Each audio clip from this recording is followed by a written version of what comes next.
This isn't Ebola. These are the consequences of your betrayal. In my experience, welcome home banners are just prelude to disaster. I should have known something was wrong when Tessa insisted on hanging one across our front porch like some suburban Martha Stewart wannabe. My wife, Dr.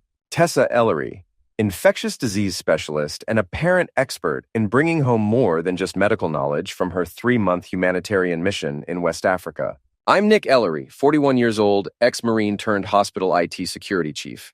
I fix computers, monitor camera feeds, and occasionally chase down idiots who think stealing medical equipment is a brilliant career move. It's honest work that pays the bills and keeps me close enough to Riverside General to grab lunch with my wife between her saving lives and my preventing digital catastrophes.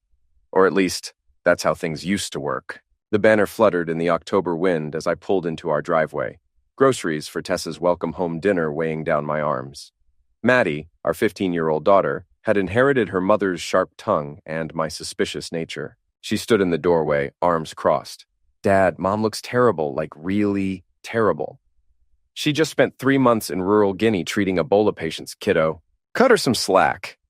Will, our 13-year-old son, appeared behind his sister, clutching his Nintendo Switch like a security blanket.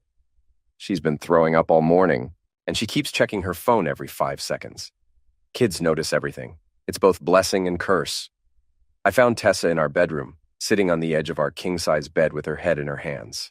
Even sick, she was beautiful.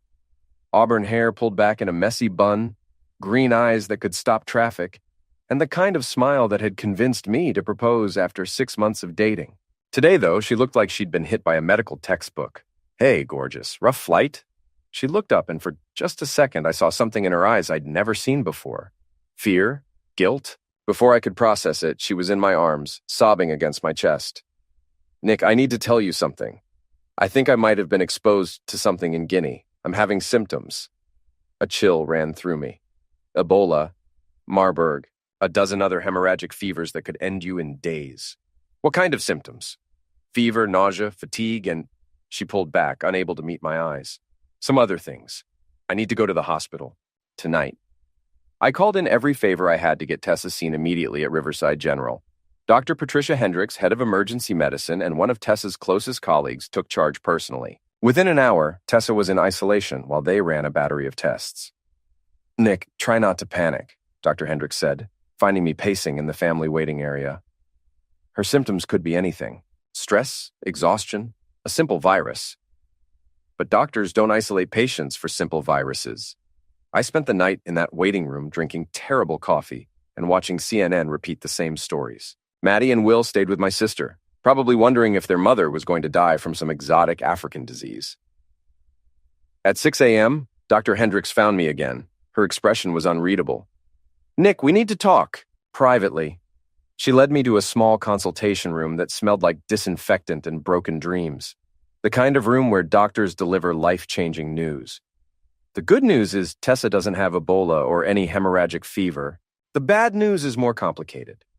How complicated? She has chlamydia and gonorrhea. The words hit me like a physical blow.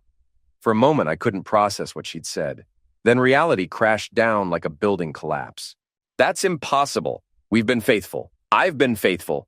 Dr. Hendricks' expression was professionally sympathetic. Nick, I'm sorry, the tests are definitive. These infections were transmitted through intimate contact. My wife of 16 years, mother of my children, had cheated on me. While supposedly saving lives in Africa, she'd been busy destroying our marriage. How long has she had them? Based on the progression, I'd say she was infected within the last 2 to 3 months, right around the time she left for Guinea, or maybe after she got there. Heck, maybe she never even made it to Guinea. I sat in that sterile room for 20 minutes, staring at the motivational poster on the wall. Every day is a new beginning. What a load of crap. When I finally stood up, I felt different, older, angrier, like someone had reached into my chest and rearranged my organs. I needed answers, and I knew exactly who to call. Mason Greeley looked exactly like what he was, an ex-cop turned private investigator who'd seen too much and drank too little coffee to care about social niceties. His office above Murphy's Tavern smelled like cigarettes and disappointment. But he had a reputation for finding truth in places most people were afraid to look. So, your wife brought back more than malaria medication from her African adventure, Mason said, lighting his 4th cigarette since I'd started talking. You want me to find out who, what, when, and where. I want to know everything, every detail, every lie. That's going to cost you. Truth usually does. I slid an envelope across his desk. There's 5,000. Find me the truth, and there's 5,000 more. Mason opened the envelope, counted the bills, and smiled. Nick, my friend, you just bought yourself a front row seat to the crap show. While Mason started his investigation, I had to figure out how to handle things at home. Tessa was being treated with antibiotics and would be released in a few days. The kids thought she had some exotic but treatable African virus. I let them keep thinking that. The hardest part was pretending everything was normal. I went to work, monitored security cameras, and fixed network problems while my marriage imploded in slow motion. My colleagues at the hospital treated me with the careful sympathy reserved for family members of patients, not knowing I was actually the victim of a completely different kind of infection. 3 days later, Mason called. Nick, you need to come to my office, and you might want to bring a bottle of something strong.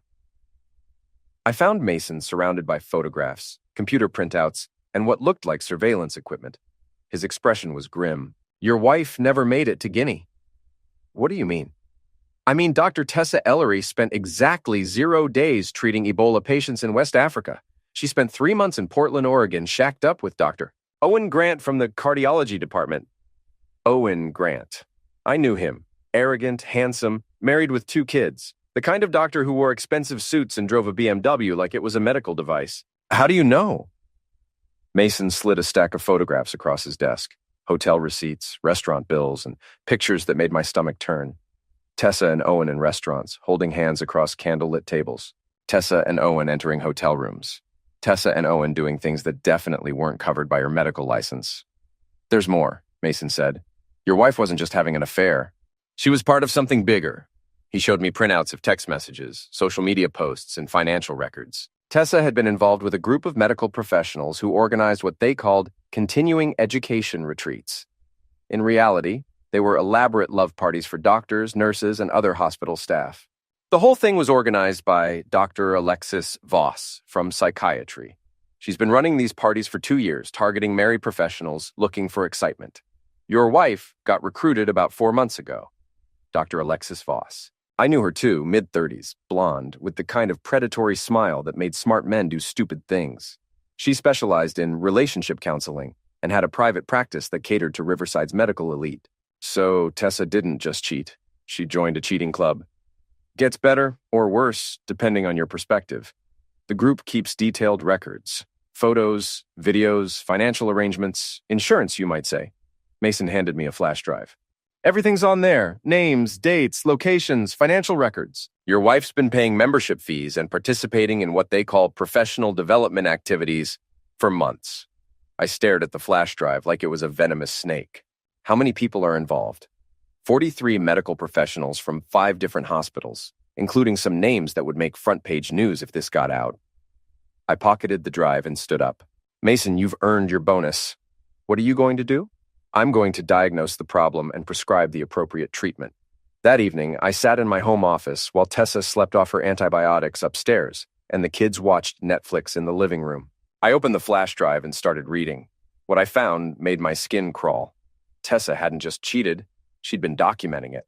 Photos of hotel rooms, screenshots of text conversations with other participants, financial records showing she'd spent over $8,000 of our money on her continuing education.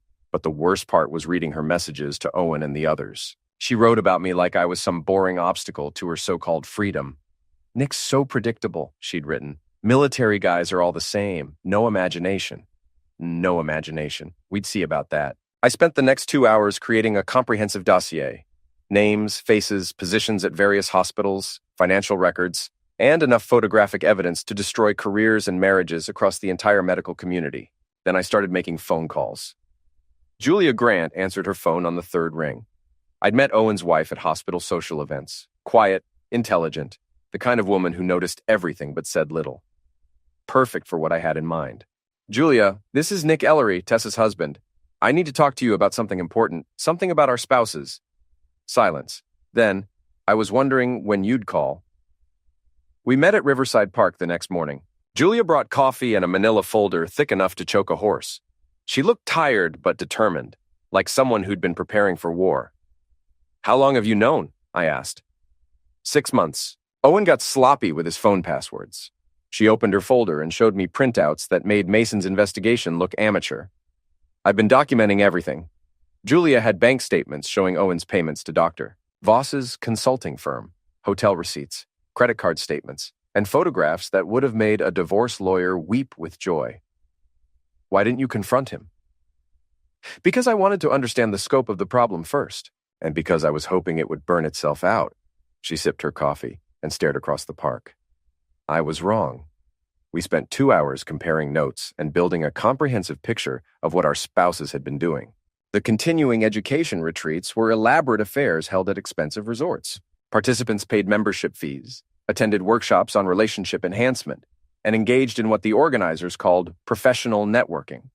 It's not just about closeness, Julia explained. It's about power. These people get off on the secrecy, the risk, the feeling that they're part of something exclusive. How many people know about this? More than you'd think. Hospital gossip travels fast, especially when it involves doctors behaving badly. Half the nursing staff knows something's going on. That gave me an idea. Julia, how would you feel about making this public? You mean exposing them? I mean destroying them. Professionally, socially, financially, making sure everyone knows exactly what kind of people they really are. Julia smiled for the first time since I'd known her. Nick, I think we're going to be great friends. Over the next week, we put together a plan that would have impressed military strategists. Julia handled the financial investigation, tracking money trails and documenting expenses. I used my hospital access to gather intelligence on the participants' professional activities and potential ethics violations. Meanwhile, Tessa came home and tried to pretend nothing had changed. She told the kids elaborate stories about her time in Africa, complete with fake photos she'd downloaded from medical charity websites. She cooked my favorite meals, bought me expensive gifts, and tried to initiate intimacy like we were still a happy couple. I played along. I smiled, said thank you, and acted like the devoted husband she'd betrayed. But inside, I was planning her destruction with the methodical precision I'd learned in the Marines. The breakthrough came when Julia discovered that Dr. Voss had been blackmailing some of the participants. The insurance photos and videos weren't just for fun. They were leverage. Voss had been extorting money from married participants who wanted to leave the group or threatened to expose the operation. She's been draining them financially, Julia said, showing me financial records during one of our coffee meetings. Some people have paid her over $50,000 to keep quiet, including Tessa? Especially Tessa. Your wife has been paying Voss $2,000 a month for the last 4 months. $8,000 of our money, gone. Money we'd been saving for the kids' college funds, for our retirement, for the life we'd been building together for 16 years. That night, I made a decision. It was time to start the war. I began with the hospital administration. Doctor Richard Hartwell, Chief of Staff, was a by-the-book administrator who took ethics violations seriously. I requested a private meeting and presented him with a carefully edited version of my evidence. Dr. Hartwell, I've discovered what I believe to be a serious breach of professional ethics involving multiple staff members. I showed him financial records, photographs, and documentation of the continuing education scam. I was careful to frame it as a concerned employee reporting potential misconduct, not a betrayed husband seeking revenge. Dr. Hartwell's face went through several color changes as he reviewed the evidence. Mr. Ellery, this is extremely serious. If these allegations are accurate, we're looking at potential licensing violations, ethics breaches, and possible criminal activity. I thought you should know before it becomes public knowledge. Public knowledge? Doctor, this involves over 40 medical professionals from multiple hospitals. The story is going to come out eventually. The question is whether Riverside General gets ahead of it or gets buried by it. Within 24 hours, the hospital had launched an internal investigation. Within 48 hours, word had leaked to the nursing staff, the administrative assistants, and the maintenance crews. Hospital gossip networks make the CIA look like amateur hour. By Friday, everyone at Riverside General knew that some of their doctors had been caught in a love scandal. They didn't know all the details yet, but they knew enough to start whispering in break rooms and elevator rides. Tessa came home that evening looking shell-shocked. Nick, there are rumors going around the hospital. Crazy rumors about some kind of investigation. What kind of rumors?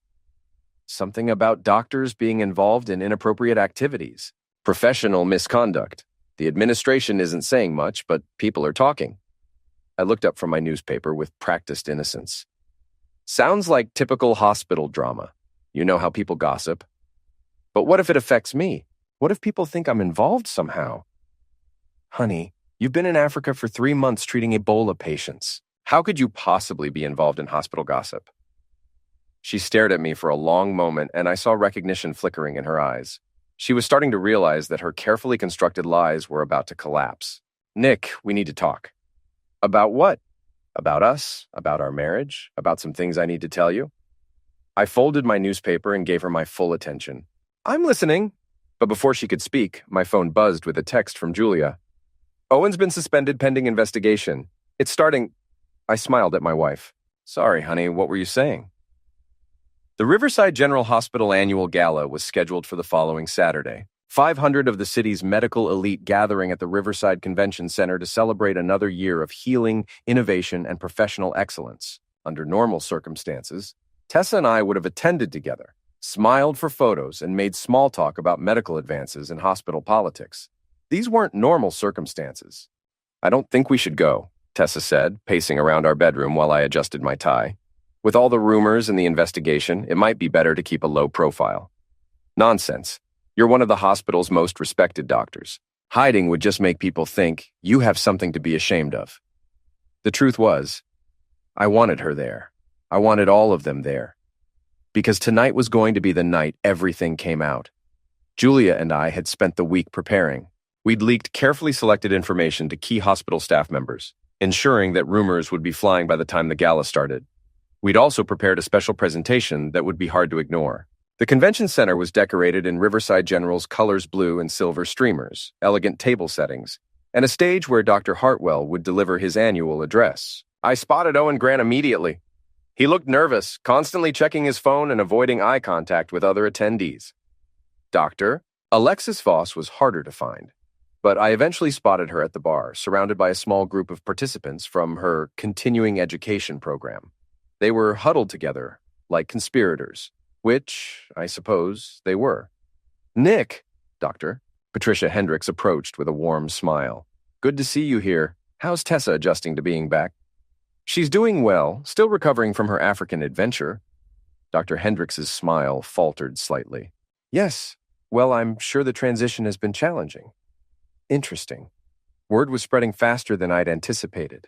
I made my way through the crowd, shaking hands and making small talk while keeping track of the key players. Tessa was across the room, talking animatedly with a group of nurses who looked distinctly uncomfortable. Owen was still by himself, nursing what looked like his fourth drink of the evening. At 8 o'clock, Dr. Hartwell took the stage to deliver his annual address. He talked about medical excellence, professional integrity, and the importance of maintaining public trust in healthcare institutions. The irony was thick enough to cut with a scalpel. This year has brought challenges and opportunities, Dr. Hartwell said, his voice carrying across the crowded ballroom. We've been reminded that our profession demands the highest standards of ethical conduct, both in our medical practice and in our personal lives. Murmurs rippled through the audience. Everyone knew something was coming. Which is why I'm announcing tonight that Riverside General will be implementing new policies regarding professional conduct and continuing education programs. We will be reviewing all external educational activities to ensure they meet our standards for professional development. The murmurs grew louder. At a table near the front, I saw Dr. Voss go pale. But Dr. Hartwell wasn't finished. We will also be conducting a comprehensive review of any staff members who may have participated in activities that compromise their professional integrity or violate our code of ethics. Now the murmurs became actual conversations. People were looking around the room, trying to identify who might be involved in whatever scandal was brewing. That's when I made my move. I stood up and walked to the microphone that had been set up for audience questions. Dr. Hartwell looked surprised, but nodded for me to proceed. Thank you, Dr. Hartwell. I'm Nick Ellery from ID Security. I have a question about the professional conduct review you mentioned.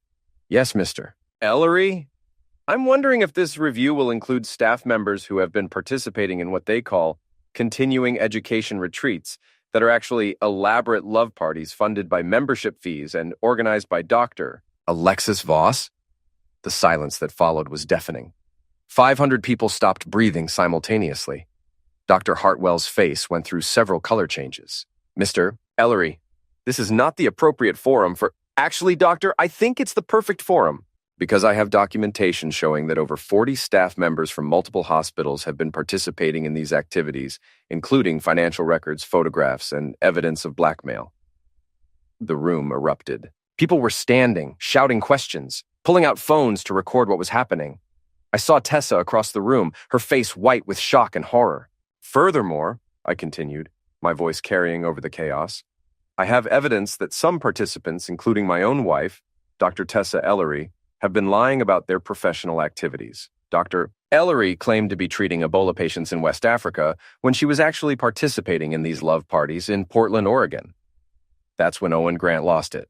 He pushed through the crowd toward the stage, his face red with rage and alcohol. You son of a witch! You have no right to— I have every right, I said, stepping down from the microphone to meet him.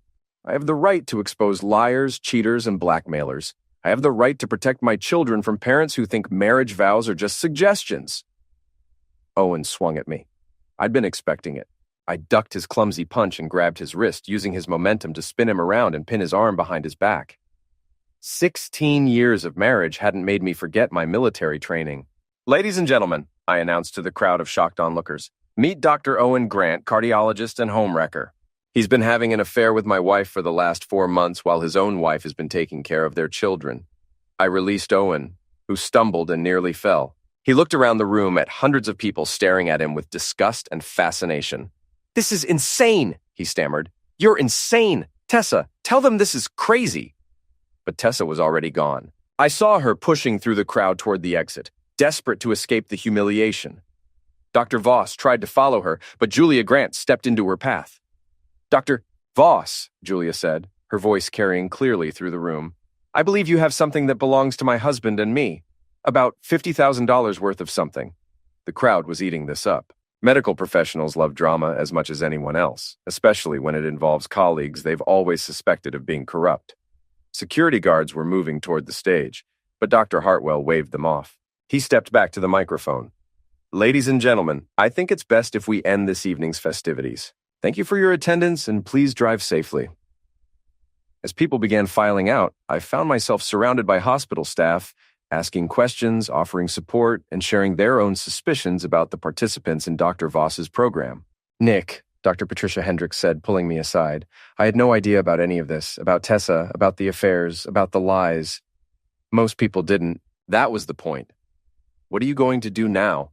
I looked around the emptying ballroom, at the shocked faces and whispered conversations that would fuel hospital gossip for months to come. Now I'm going to finish what I started. The story hit social media before I even got home from the gala. Someone had recorded my speech and Owen's meltdown, and within hours, #Riverside scandal was trending locally. By Sunday morning, the local news stations were calling it Medgate and running stories about corruption in the city's medical community. I found Tessa sitting at our kitchen table, still wearing her gala dress, staring at her phone with tears streaming down her face. Nick, please, we need to talk about this rationally. Rationally? You want to discuss rational behavior? I poured myself coffee and sat across from her. Let's start with the rational decision to lie about treating Ebola patients while you were actually screwing your colleague in Portland hotel rooms. It wasn't supposed to happen like this. It was just supposed to be a break, a chance to figure things out. Figure what out, Tessa? How to spend $8,000 of our kids' college money on membership fees for a love club? She looked genuinely shocked. How do you know about the money? I know about everything. The payments to Alexis Voss, the blackmail, the photographs, the videos, all of it. I slid a manila folder across the table. Your boyfriend Owen has been suspended pending investigation. Dr. Voss is facing criminal charges for extortion. And you're about to lose your medical license for ethics violations. Tessa opened the folder and saw copies of all the evidence I'd gathered. Financial records, photographs, text messages, hotel receipts. Her entire secret life laid out in black and white. You hired a private investigator? I hired a professional to find the truth, something you seem to have forgotten how to do. Nick, I know you're angry, but think about the kids. Think about our family. I am thinking about the kids. I'm thinking about how they deserve better than a mother who lies to their faces about saving African children while she's actually destroying her own family. That's when Maddie appeared in the kitchen doorway, still in her pajamas. Dad? Mom? What's going on? Why are there news vans outside? Tessa and I looked at each other. In all our planning for mutual destruction, we'd somehow forgotten that our children would be caught in the crossfire. Sit down, honey, I said. We need to explain some things. The next hour was the hardest of my life. Explaining to your 15-year-old daughter and 13-year-old son that their mother had been living a lie for months, that their parents' marriage was over, and that their family was about to become local news was not covered in any parenting manual I'd ever read. Maddie took it better than Will. She'd inherited enough of my suspicious nature to have sensed something was wrong. Will just sat there, clutching his Nintendo Switch, trying to process information that would have challenged adults. So Mom didn't really help sick people in Africa? Will asked. No, buddy, she didn't. And you and Mom are getting divorced? Yes. And everyone's going to know about it because it's on the news? Probably. Will nodded slowly. This sucks. Yeah, it really does. Tessa tried to explain herself, to justify her actions, to minimize the damage. But the kids weren't stupid. They understood betrayal, even if they didn't understand the adult complications that had led to it. By Monday morning, the story had exploded beyond local news. Medical ethics scandals involving love parties and blackmail were apparently irresistible to national media outlets. CNN ran a segment about professional misconduct in healthcare. Fox News called it medical malpractice of the heart. The hospital was fielding calls from reporters across the country. I took a week off work to deal with lawyers, reporters, and the general chaos that comes with accidentally becoming the center of a national news story. My phone rang constantly with interview requests, book deal offers, and calls from other betrayed spouses who wanted advice on exposing cheating partners. The legal proceedings moved faster than I'd expected. Tessa hired an expensive divorce attorney who specialized in high-profile cases, but the evidence against her was overwhelming. Julia and I had documented everything so thoroughly that there was no room for denial or negotiation. Mr. Ellery, my attorney Lisa Chang explained during one of our meetings, your wife's legal team is trying to argue that the evidence was obtained illegally. They're claiming invasion of privacy. Everything we found was either public record or provided by willing participants. Nothing was hacked, stolen, or obtained through illegal surveillance. That's what I told them. They're also trying to argue that exposing the affair publicly constitutes emotional distress and defamation. She defamed herself by lying about treating Ebola patients. I just provided photographic evidence that she was lying. The custody battle was more complicated. Tessa's lawyers argued that despite her personal failings, she was still a competent mother who deserved joint custody. My lawyers argued that someone who could lie to her children's faces for months about her professional activities couldn't be trusted with their emotional well-being. The kids made the decision easier by refusing to stay at Tessa's apartment. Maddie was old enough to choose where she wanted to live, and Will followed his sister's lead. They were angry, hurt, and felt betrayed by their mother's lies. I don't want to see her, Maddie told the family court counselor. She lied to us about everything. How do we know she won't lie about other things? Meanwhile, the professional consequences were piling up. Dr. Voss was arrested on extortion charges. Owen Grant was fired from his position and faced medical board hearings that would likely end his career. Tessa was suspended pending investigation and faced similar professional consequences. The continuing education scandal had exposed corruption at multiple hospitals. Medical boards across the state were reviewing the licenses of everyone involved. Several participants had already resigned rather than face professional discipline. But I wasn't finished yet. 3 months after the gala, I was sitting in my lawyer's office reviewing the final divorce settlement when Lisa Chang handed me an envelope that had been delivered by courier. It's from Tessa's attorney. She wants to meet with you privately. What for? She didn't say, but I suspect she's going to try one last manipulation to salvage something from this disaster. I found Tessa waiting at Riverside Park, the same place where Julia and I had first planned our campaign of mutual destruction. She looked terrible, thin, pale, and wearing clothes that suggested her financial situation had deteriorated significantly. Nick, thank you for coming. What do you want, Tessa? I want to apologize. Really apologize, not just lawyer speak. I want you to know that I understand what I did to you, to the kids, to our family. Okay, you're sorry. Is that it? I'm also scared. The medical board is going to revoke my license. I'll never practice medicine again. I've lost everything. My career, my family, my reputation. I have nothing left. I studied her face, looking for signs of manipulation or deception, but she just looked broken. You made your choices, Tessa. Actions have consequences. I know, but I need you to know that I never meant for it to go this far. It started as just excitement, something different. Alexis made it seem sophisticated, like we were exploring personal growth through adultery and lying to your children. I know how it sounds. I know how it looks. But I was drowning, Nick. I felt trapped in our routine, in our life. I felt invisible. So you decided to become visible by joining a love club and lying about treating dying children in Africa. She flinched. When you put it like that, it sounds monstrous. It was monstrous. We sat in silence for several minutes, watching joggers and dog walkers enjoy the spring afternoon, normal people living normal lives without scandal and betrayal. What happens now? She asked. Now you live with the consequences of your choices. You find a new career, maybe in a different city where people don't know your story. You try to rebuild some kind of relationship with your children if they'll let you. And you learn to live with the fact that you destroyed a 16-year marriage for a few months of excitement. And you? What happens to you? I thought about that question. What did happen to me now? The revenge was complete.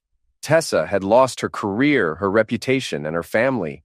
Owen Grant was facing similar consequences. Dr. Voss was facing criminal charges. Everyone involved in the scandal had been exposed and punished. But revenge, I was discovering, was like surgery. It could remove the diseased tissue, but it couldn't heal the underlying wound. I'm going to focus on raising our kids and helping them understand that their mother's choices don't reflect on them. I'm going to continue my career and maybe write a book about this whole experience. And eventually, I'm going to try to find someone who understands that marriage vows actually mean something. Tessa started crying. I loved you, Nick. I really did love you. Maybe you did. But love without respect, without honesty, without commitment, isn't really love. It's just convenience with emotions attached. I stood up to leave, then turned back. Tessa, I want you to know that I don't hate you. I'm not even angry anymore.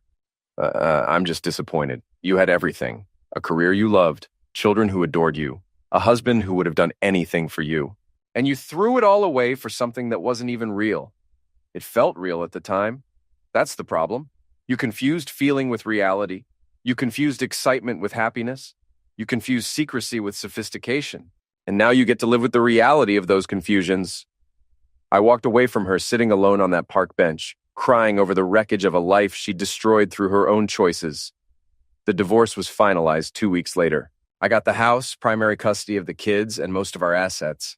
Tessa got a small settlement and supervised visitation rights that she rarely exercised. 6 months after the gala, I was helping Maddie with her college applications when she asked the question I'd been dreading. Dad, do you think Mom will ever be normal again? I don't know, honey. I hope so. I hope she learns from this and finds a way to be happy without hurting other people. Do you think you'll ever get married again? Maybe someday, but not until I'm sure I can trust someone completely, and not until you and Will are ready for that kind of change in our family. What if we're never ready? I laughed. Then I guess I'll be a very dedicated single father. Will looked up from his video game. Dad, would you ever lie to us the way Mom did? No, buddy. I promise you that I will never lie to you about anything important. If you ask me a question, you'll get an honest answer, even if it's not the answer you want to hear. Even if the truth sucks. Especially if the truth sucks, because lies always make everything worse in the end. That evening, after the kids were in bed, I sat in my home office reviewing the final documents from the divorce proceedings. Everything was settled. The revenge was complete. Justice, such as it was, had been served. But as I looked around the house where we'd raised our children, where we'd celebrated birthdays and holidays, where we'd built what I thought was a life together, I realized that revenge was a hollow victory. I destroyed the people who had betrayed me, but I couldn't rebuild what they'd taken from me. I couldn't restore the trust, the innocence, the belief that the people you love will always choose to protect rather than destroy what you've built together. The scandal had made me locally famous. Reporters still called occasionally asking for updates on the Medgate story. I'd been invited to speak at conferences about workplace ethics and the importance of professional integrity. A publisher had offered me a book deal to tell my story in detail, but fame built on personal destruction felt empty. I'd won the war, but I'd lost something essential in the process. The ability to trust completely, to love without reservation, to believe that people are fundamentally good. Maybe that was the real cost of revenge. Not just the destruction of your enemies, but the hardening of your own heart against future vulnerability. Or maybe that was just the price of growing up, of learning that the world is more complicated and cruel than you'd wanted to believe. Either way, it was over. Tessa had moved to another state to start over. Owen Grant had lost his medical license and was working as a pharmaceutical sales representative. Dr. Voss was serving 18 months in federal prison for extortion and mail fraud. The kids were doing well in therapy, learning to process their anger and disappointment in healthy ways. Maddie had been accepted to 3 colleges and was planning to study journalism. Will had joined the robotics club at school and was talking about becoming an engineer. Life was moving forward, as life always does, carrying the scars, but not the open wounds of betrayal and revenge. I closed the file folder containing the last of the legal documents and put it in my desk drawer. Then I walked upstairs to check on my children, the 2 people in the world who mattered more than any marriage, any career, any revenge. They were both asleep, safe in their beds, dreaming of futures that wouldn't be defined by their parents' failures. That was enough. That was everything.